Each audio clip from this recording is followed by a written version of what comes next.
And welcome into the Radio Days edition of Now and Next. This week, sitting at the round table on Moore in the Morning on News Talk 1010 Toronto.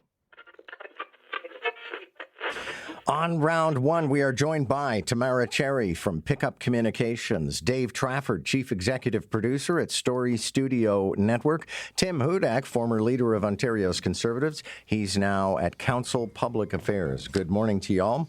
And you know what? Let's start with something silly and pifflingly unimportant.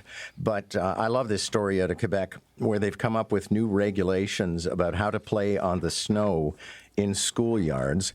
A mound may be no higher than 3 meters.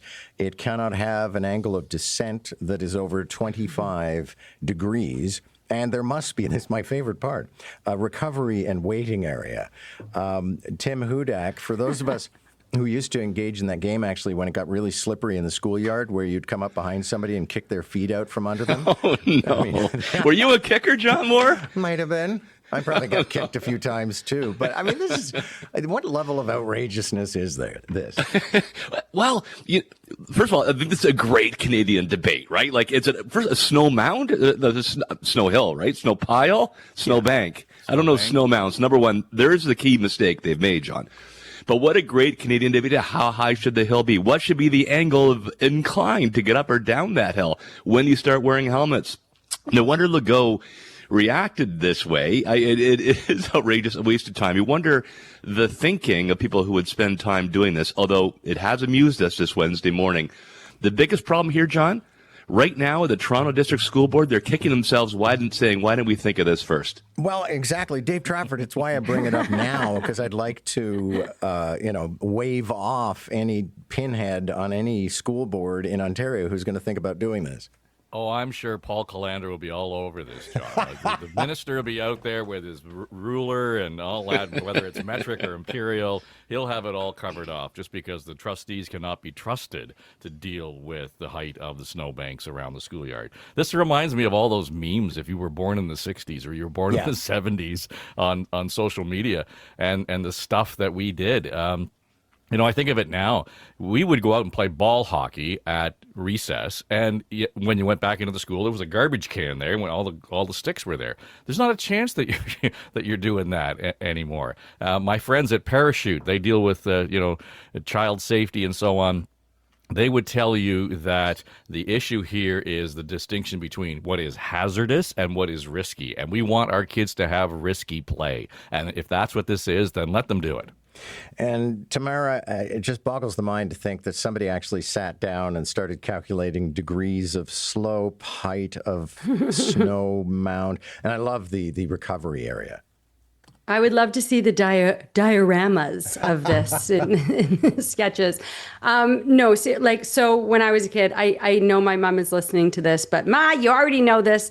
My brother snowboarded off the roof of our house when my parents were out of town. So here in Saskatchewan, you got to find slopes where you can here in Saskatchewan where we can see our dogs run away for 3 days. These are recommendations, not regulations. So I don't really have a huge problem with it. What I will say, though, as a real safety tip, because this is real, there's kids that have died from this here in Saskatchewan and probably in your province as well. Don't let your kids dig holes that they can, tunnels that they can go into. Snow should never be over their head because that snow can collapse. Mom and dad might not be paying attention and it can be fatal. So I'm your Grinch, but a safety one. There you go. Okay, so let's talk about Toronto City Council. And a motion arrives today from Brad Bradford, who obviously is running for mayor, so he's trying to garner some attention. And he wants a money-back guarantee on the TTC if it is 15 minutes out of, I don't even know how they're going to measure this, but if you're 15 minutes late, then you'll get your money back. Dave Trafford, is that going to make the TTC any more reliable? I don't know that, managers are going to go, that's it, now we're going to run on time.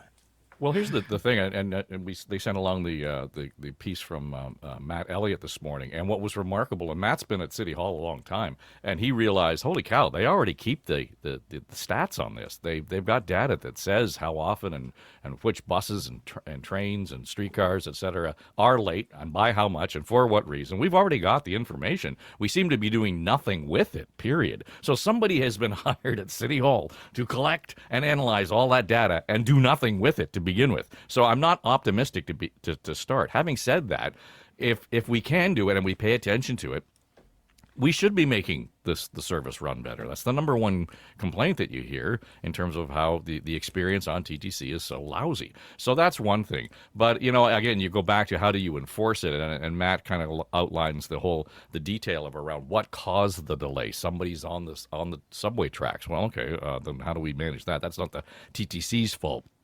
We've got an emergency out on the street where the streetcars can't keep moving because of one thing or another. Somebody's parked on the tracks. So there are things that are out of the control of the TTC in terms of delays. It begins to get into the same argument and discussion we have around delays for airlines and how difficult and complicated it is to get any kind of refund. Up front, I like the idea around accountability and making sure that it's counted. But holy cow, we probably end up setting up a whole new administrative infrastructure to manage this. Well, and Tamara, when you realize how challenged the TTC is for money, it's just going to be another drain on their resources. Well, excuse me, Matt Elliott estimated that it would cost maybe $9 million a year to refund, when they don't meet these thresholds. And that's in a $3 billion budget. But that said, imagine if this actually does give them a kick in the butt. And to be fair, and Matt points this out, a lot of the reasons for delays are out of the TTC's control, although I would argue some of them they could maybe wrangle into their control, like keeping people off the tracks, that sort of thing.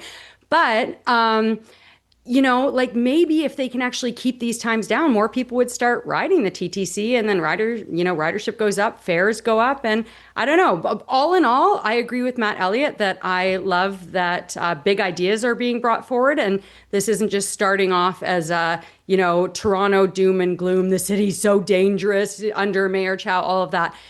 Keep bringing those big ideas forward. And we'll be talking about it. So yay, Brad Bradford. Yeah, all right. Tim Hudak, your thoughts? Yeah, I vote aye on this. I mean, good for Bradford bringing this forward. It's described as a political stunt in the story. I disagree. I think, you have a job there to bring ideas forward. If you don't win the votes, you keep championing them. And you say, well, if I can't get it, then, I'll run for mayor and make that change. I like the idea. Fearless prediction, John Moore, 7:54 a.m., Wednesday, December 17th. You will see this idea migrate to the provincial level. I bet you Premier Ford, knowing the way he thinks, Minister Sarkaria, Minister of Transportation, are thinking, okay, can we do this provincially? How can we hold ourselves accountable? So Go Transit, for example. Yeah. You're ordering your birth certificate. On Go Transit already. There you go. Yeah. Wow, look at that. It happened to me before I predicted it. And then, if you're ordering your birth certificate, you're ordering your driver's license, they don't hit their on-time prediction. Let's hold government to account. And Brad Bradford texting me, we lose $130 million a year to fare evasion. If the concern is about lost revenue, focus on that. All right, message received. What do we make of a survey of people where they were effectively asked, if you've been drinking, how do you know if you're ready to drive? And here are the answers. 19% said, I count drinks. 23% said, I go by how I feel. That's great. 20% said, I wait a bit and assume I'm fine. And 17% said, oh, look at that. I do not drive after drinking. Tamara? So one glimmer of hope in this story is that apparently drinking and driving goes down during the holiday season, presumably because of all the ride checks police have all over the place. So I think that's a signal that we should have more ride checks throughout the year. I'm a huge fan of them. What I found surprising in this actually is that drivers under the age of 50 were most likely to, quote, go by how I feel. And drivers over the age of 50 were most likely to not drive if they had been drinking. As a driver who is under 50, but not too far away from it, like I grew up hearing, don't drive drunk. Don't. Like that was the thing. You don't drink and drive. Whereas drivers over 50, it was a lot more relaxed. So that surprised me that people in my generation are more likely to drink and drive, and disappointing. People it is not worth it. If you're planning on even having a drink, grab an Uber, grab the TTC, even if you're going to be 15 minutes late on it. Maybe not under Brad Bradford, but just don't. Tim Hudak, the coverage that we're looking at for this story today is by Andrew Clark in the Globe and Mail, and it's a fairly humorous column because he writes, they should have done a survey. How do you know when to engage in a knife fight? I count knives. I go by how the knives feel. Yeah, I'm pretty close. But unlike a knife fight, you're going to be, well, I guess it depends how you do, but you're hurting others. Look, this is progress, right? Dave Trafford did say earlier on about the memes of the 70s and 80s. The one on the list that was a cure around the Hudak or Dillon household, my mom's side of the family, was, give Uncle Joe a hot black coffee and he'll be all right to drive the Western home to London, Ontario. There is progress here. I remember, the Palmwood and Crystal Beach, they used to give us directions on how to avoid the ride checks, and they started popping up across the province of Ontario. And with Tamara, let's actually have more ride checks. I think they do work a deterrent, and they also punish bad behavior. But John, this is at least progress heading in the right direction. Okay, and Dave Trafford, I go by how I feel, was 23%. That's one of the problems with drunk driving, is drunk drivers think they're fine. Sure, and then that's always been the issue. I think I'm fine. I can manage this. Away you go. Two things here, though, and I agree with Tamara in terms of the stat and the demographic breakdown. That's a little bit shocking to me because, when my kids were in high school, they were the ones who kind of drove it home and said, there's no drinking and driving in this group. So that was one thing. But the other part of this is, I know we talk about the ride program. I can't remember the last time I saw a ride stop. I can't remember it's been a decade at least since I've seen them. So for all of the hype around, the ride program is out there, make sure you're not drinking and driving. I don't see them. So if the numbers are going up, then maybe we need to more than double what's already out there because they need to be way more visible. And quick thoughts. Maybe, Tamara, you've spent time in the courts, so I'll ask you this question. The guy, a lawyer who challenged having to swear an oath to the king, has actually prevailed in court, so he won't have to swear an oath to the king. Yeah, I mean, this oath is ridiculous. The province of Alberta, where this was argued, Alberta argued that the oath is symbolic. And exactly. So is swearing to tell the truth, the whole truth, and nothing but the truth also symbolic? No, it's the real deal. We should not be requiring lawyers to swear a symbolic oath in order to practice law. Thank you all. We're at a racetrack, but my thanks too, and we never made them swear any oaths. Tim Hudak, Tamara Cherry, and Dave Trafford. Now and next is an Eye Contact production.